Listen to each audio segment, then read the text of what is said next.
जय हिंद। आज के वीडियो में जानने वाले हैं कारक के बारे में, कारक के बारे में और उसके भेद तथा उनके परिभाषा के बारे में जानने वाले हैं। तो आइए इस वीडियो को स्टार्ट करते हैं।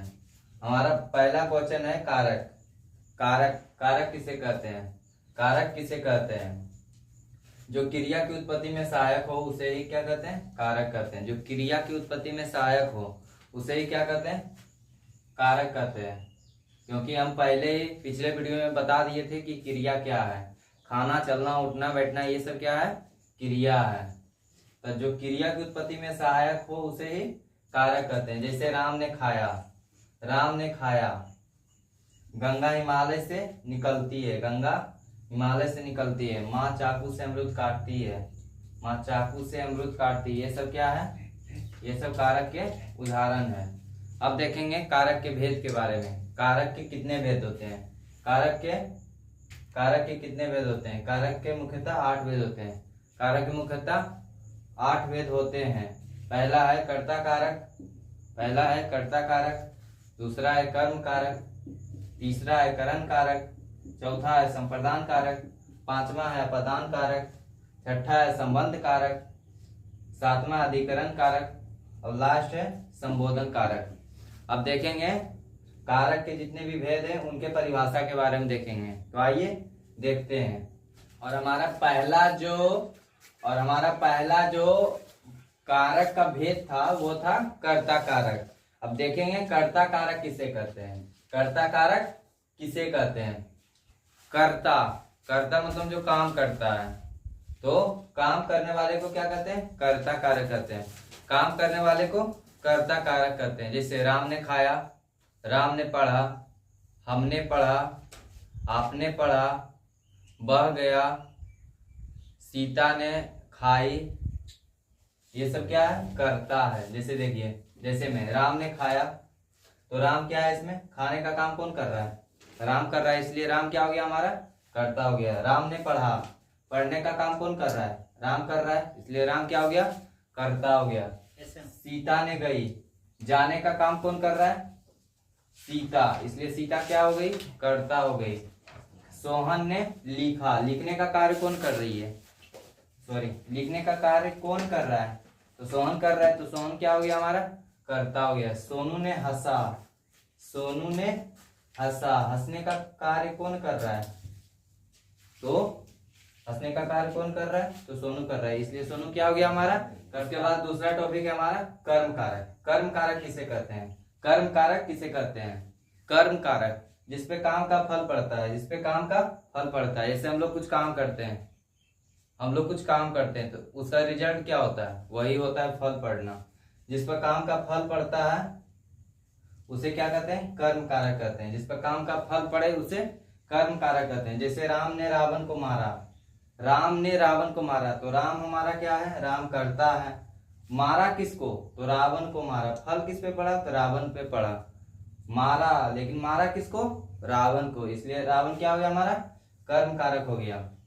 उसके बाद हरिनंदन ने किताब पढ़ा, हरिनंदन क्या है? हमारा करता है, क्योंकि पढ़ने का काम कौन कर रहा है? हरिनंदन कर रहा है। लेकिन पढ़ा तो क्या पढ़ा? किताब पढ़ा, तो फल किस पे पड़ रहा है? किताब पर, तो किताब क्या हो गया? हमारा कर्म कारक हो गया। नंदन ने अमरूद खाया, नंदन ने अमरूद खाया, नंदन हमारा क्या है? कर्ता।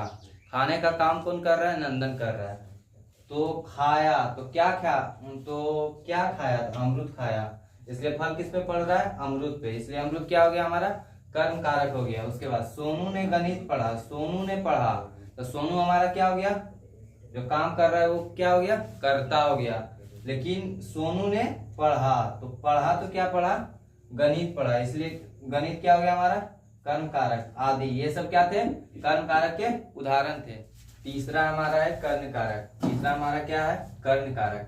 कर्ण कारक किसे कहते हैं? कर्ण कारक किसे कहते हैं? कर्ण कारक किसे कहते हैं? कर्ता जिस साधन से कार्य करता है, कर्ता जिस साधन से कार्य करता है उसे क्या कहते हैं? कर्ण कारक कहते हैं। कर्ता जिस साधन से, साधन जैसे क्या हो गया?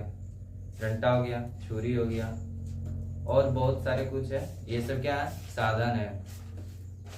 तो जैसे देखिए, जैसे में माँ चाकू से अमरूद काटती है, माँ क्या हो गया? हमारा कर्ता हो गई। अमरूद क्या है? इस पे तो फल पड़ रहा है कि माँ काटती है तो किसको काटती है, अमरूद को। और साधन हमारा क्या हो गया, चाकू। तो जिसमें साधन आए वो कर्ण कारक हो जाएगा। उसके बाद देखते हैं, राम ने रावण को मारा। राम ने रावण को मारा, किससे मारा, धनुष से। धनुष क्या हो गया हमारा, साधन हो गया।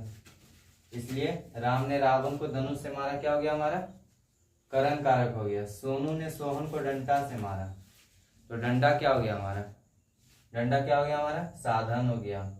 कोई वस्तु है, साधन हो गया, इसलिए ये क्या हो गया हमारा, कर्ण कारक। सोनू ने सोहन को डंडा से मारा, कौन सा कारक, करण कारक हो गया। उसके बाद देखते हैं अगला, संप्रदान कारक। संप्रदान कारक किसे कहते हैं, संप्रदान कारक किसे कहते हैं, कर्ता जिसके लिए कार्य करता है, कर्ता जिसके लिए कार्य करता है। जैसे मैं पढ़ा रहा हूँ, जैसे मैं पढ़ा रहा हूँ तो किसके लिए, मैं अपने लिए।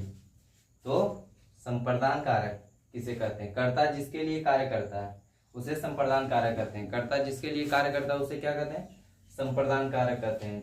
जैसे राम ने धर्म की रक्षा के लिए रावण को मारा। राम ने अपने धर्म की रक्षा के लिए रावण को मारा, तो राम क्या है हमारा, कर्ता है। रावण क्या है हमारा, कर्म है। और किसके लिए मारा, तो धर्म की रक्षा के लिए। इसलिए कर्ता जिसके लिए कार्य करता है उसे क्या कहते हैं, संप्रदान कारक कहते हैं। दूसरा देखते हैं, राम ने पिता की मर्यादा रखने के लिए वनवास चले गए। पिता के मर्यादा रखने के लिए वनवास चले गए। इसमें भी आ रहा है ना कि कर्ता किसी के लिए कार्य करता है, तो जिसके लिए कार्य करेगा, तो किसके लिए कार्य किया, अपने पिता की मर्यादा के लिए कार्य किया। ये क्या हो गया हमारा, संप्रदान कारक का उदाहरण हो गया। और एक बात इसमें आ रहा है कि किसी को दान में देना, कोई भी वस्तु किसी को दान में देना। जैसे मैंने आपको दान में कलम दिया, मैंने आपको दान में मार्कर दिया, मैंने आपको दान में मोबाइल दिया, तो ये क्या, ये कौन सा कारक का उदाहरण होगा, संप्रदान कारक का उदाहरण होगा। और अगला देखते हैं अपादान कारक। और हमारा 5वां टॉपिक है वो है अपादान कारक। हमारा 5वां टॉपिक क्या है, अपादान कारक। अपादान कारक किसे कहते हैं, अपादान कारक किसे कहते हैं, जिससे किसी वस्तु का जुदाई, जुदाई मतलब जुदाई या अलगाव, जुदाई मतलब बिछड़ना, अलगाव मतलब अलग होना, जुदाई या अलगाव का बोध हो, उसे अपादान कारक कहते हैं। क्या बोला है, जिससे किसी वस्तु का जुदाई या अलगाव का बोध हो उसे अपादान कारक कहते हैं। जुदाई या अलगाव का बोध हो, जैसे में गंगा हिमालय से निकलती है, गंगा निकलती है कहाँ से, हिमालय से, तो गंगा बिछड़ रही किससे, हिमालय से, इसलिए गंगा हिमालय से निकलती है। कौन सा कारक हो गया हमारा, अपादान कारक हो गया।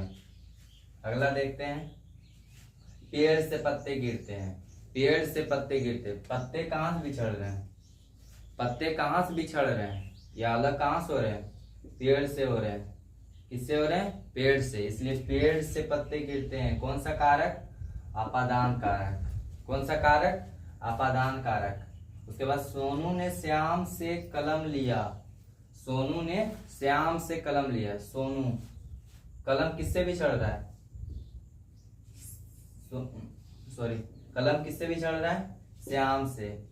कि श्याम से कौन लिया कलम, सोनू ने लिया, इसलिए कलम किससे बिछड़ रहा है, श्याम से बिछड़ रहा है। तो ये सब कौन सा कारक हो गया, हमारा अपादान कारक हो गया। अगला देखते हैं संबंध कारक। संबंध, संबंध मतलब क्या होता है, बंधन।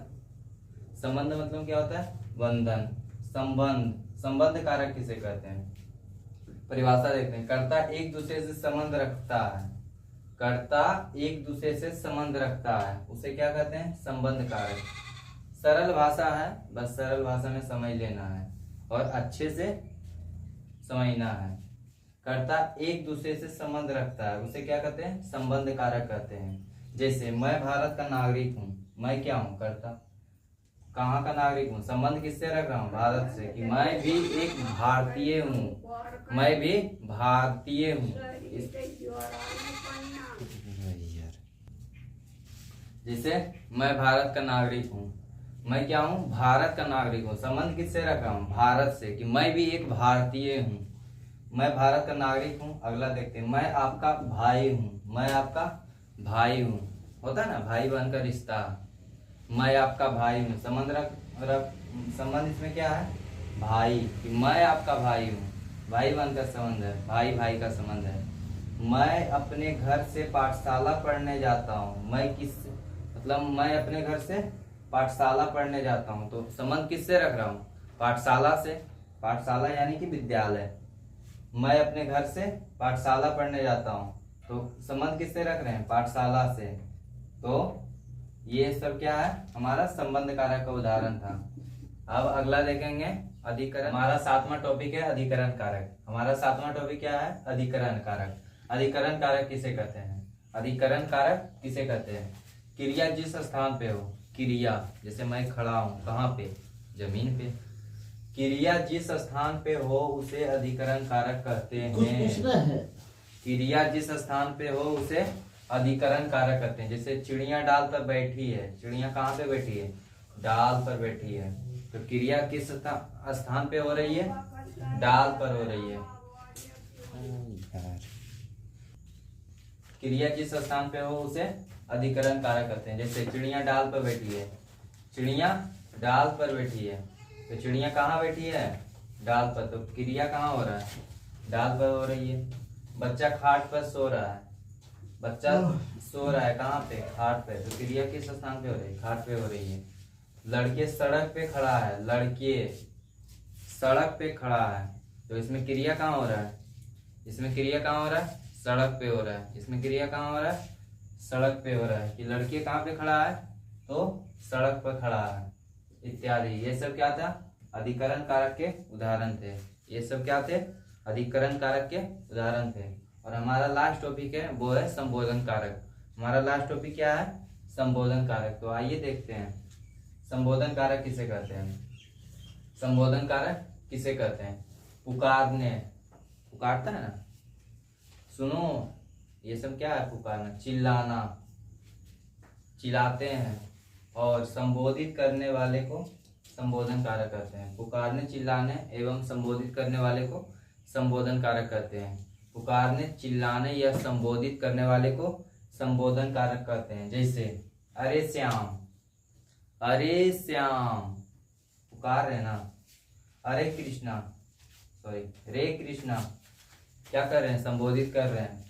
अरे श्याम बुला रहा है, हम बुला रहे हैं किसको, श्याम को। संबोधित मतलब पुकार रहे हैं या संबोधित कर रहे हैं, तो इसको क्या कहते हैं, संबोधन कारक कहते हैं। तो हमें उम्मीद है कि आप लोगों को ये वीडियो अच्छे से समझ में आया होगा। अगर चैनल पे नए हैं तो चैनल को सब्सक्राइब करें, और पिछले क्लास अगर आप लोग नहीं किए हैं तो चैनल पे जाके पिछले वीडियो में आप मेरा क्लास देख सकते हैं। उसमें बहुत सारे विशेषण, सर्वनाम, समास जैसे बहुत सारे चीज बताए हैं।